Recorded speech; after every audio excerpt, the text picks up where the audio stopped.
a démarré au bout de la parcelle et s'est propagé en venant sur le fond de vallée. C'est parti au bord du chemin. C'est parti au bord du chemin.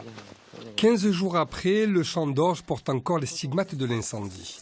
En pleine moisson, Dominique Jomas a vu partir en fumée près de 5 hectares. Un feu accidentel a priori, mais malheureusement assez classique selon l'agriculteur.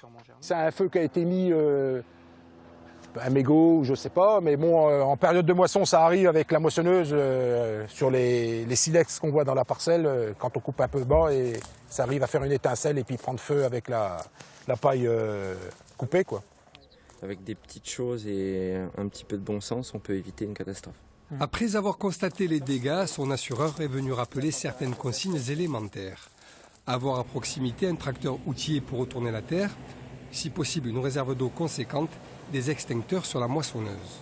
Il faut être beaucoup plus vigilant que d'habitude dans cette période. On préconise un certain nombre de moyens de prévention pour lutter justement contre ces départs d'incendie ou en tout cas pour les arrêter tout de suite. En pleine période de moisson, les pompiers eux aussi sont aux aguets. En moyenne, ils sont appelés 5 à 6 fois par jour pour un départ de feu de culture dans le département et la saison est loin d'être finie. Là, on reste vigilant. Là, on est à peu près à la moitié de la période de moisson. Les températures sont quand même encore relativement hautes.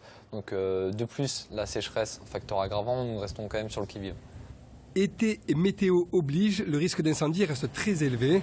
Depuis un mois, Lyon a déjà connu une 60aine de feux liés aux moissons.